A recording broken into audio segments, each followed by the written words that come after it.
Hello दोस्तों, कैसे हैं आप। आशा है आप सब बड़े कुशल मंगल से हैं और आपका दोस्त एक बार फिर से इस चैनल में आपका स्वागत करता है। और इस चैनल में हम देख रहे हैं भारत की प्रगति को, किस तरह से हमारा देश दिन प्रतिदिन कदम ब कदम सुपर पावर बनता जा रहा है।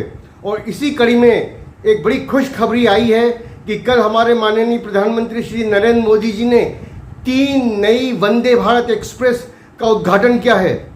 और ये 3 गाड़ियां हैं, एक तो है लखनऊ से मेरठ, दूसरी है बेंगलोर से मदुरई और तीसरी है चेन्नई से नागरकोइल। तो इस तरह से 3 बड़ी महत्वपूर्ण वंदे भारत एक्सप्रेस कल इनॉग्रेट हुई हैं। और साथ ही साथ अजीज दोस्तों, प्यारे दोस्तों, कल ये भी खबर आई है कि हमारे माननीय रेल मंत्री जी ने नई आने वाले वंदे भारत स्लीपर का निरीक्षण किया है। और बहुत जल्दी भारत भर में पटरियों पर वंदे भारत स्लीपर भी दौड़ने लगेगी।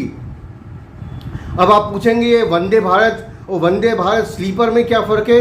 तो दोस्तों मैं आपको बताना चाहूँगा कि अभी तक जो वंदे भारत ट्रेनें चल रही है, करीब 54 पेयर्स ऑफ ट्रेन चल रही हैं, मतलब करीब 100 से ज़्यादा, करीब 108 वंदे भारत ट्रेनें चल रही हैं। और ये ट्रेनें जो हैं इनमें केवल बैठने की व्यवस्था होती है। 2 क्लास होती है, एग्जीक्यूटिव क्लास और चेयर क्लास। एग्जीक्यूटिव क्लास में 2x2 कुर्सियाँ होती हैं और चेयर कार में 2x3 कुर्सियाँ होती हैं। तो अभी तक ये सारी गाड़ियाँ जो थी करीब करीब दिन में चलती थी, सुबह चलती थी, दोपहर में अपने मंजिल पे पहुंचती थी और दोपहर में ही वापस पलट के अपने ओरिजिनेटिंग स्टेशन आ जाती थी। तो ये दिन में चलने वाली गाड़ियाँ थी, इसलिए इनमें केवल बैठने की व्यवस्था थी।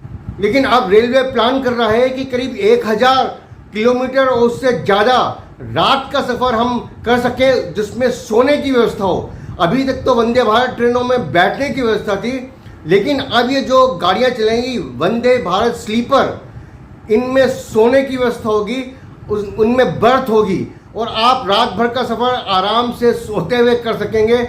और आप शाम को बैठेंगे और दूसरे दिन सुबह आप अपनी मंजिल पे पहुंच जाएंगी। तो ये दोनों गाड़ियां वंदे भारत और वंदे भारत स्लीपर जो अभी चलने वाली हैं पूरी तरह से एयर कंडीशन होंगी। और इससे एक बड़ा इंकलाब भारत के ट्रैवल में आने वाला है, ना केवल दिन में लेकिन रात के सफ़र में भी। तो आपको हैप्पी जर्नी, आपका एक अच्छा सफ़र आपको मुबारक हो। और आने वाले समय में प्रतीक्षा करें कि किन रूटों पर ये वंदे भारत स्लीपर चलने वाली है, क्योंकि अभी तो ये फैक्ट्री से बाहर आई है और 1-2 महीने इसके टेस्टिंग और ट्रायल में लगेंगे। उसके बाद ही ये किसी एक रूट पर चलेगी। लेकिन मैं आपको बताना चाहूँगा कि ये भी अफवाह आ रही है, कंफर्म न्यूज़ नहीं है कि शायद ये भोपाल लखनऊ के बीच में चले। अब देखते हैं ये कहाँ चलती है। तो इंतज़ार कीजिए ज़रूर से, इस चैनल पे आपको बताया जाएगा कि पहली वंदे भारत स्लीपर कहाँ से कहाँ तक चल रही है। तो आज के लिए बस इतना ही, धन्यवाद।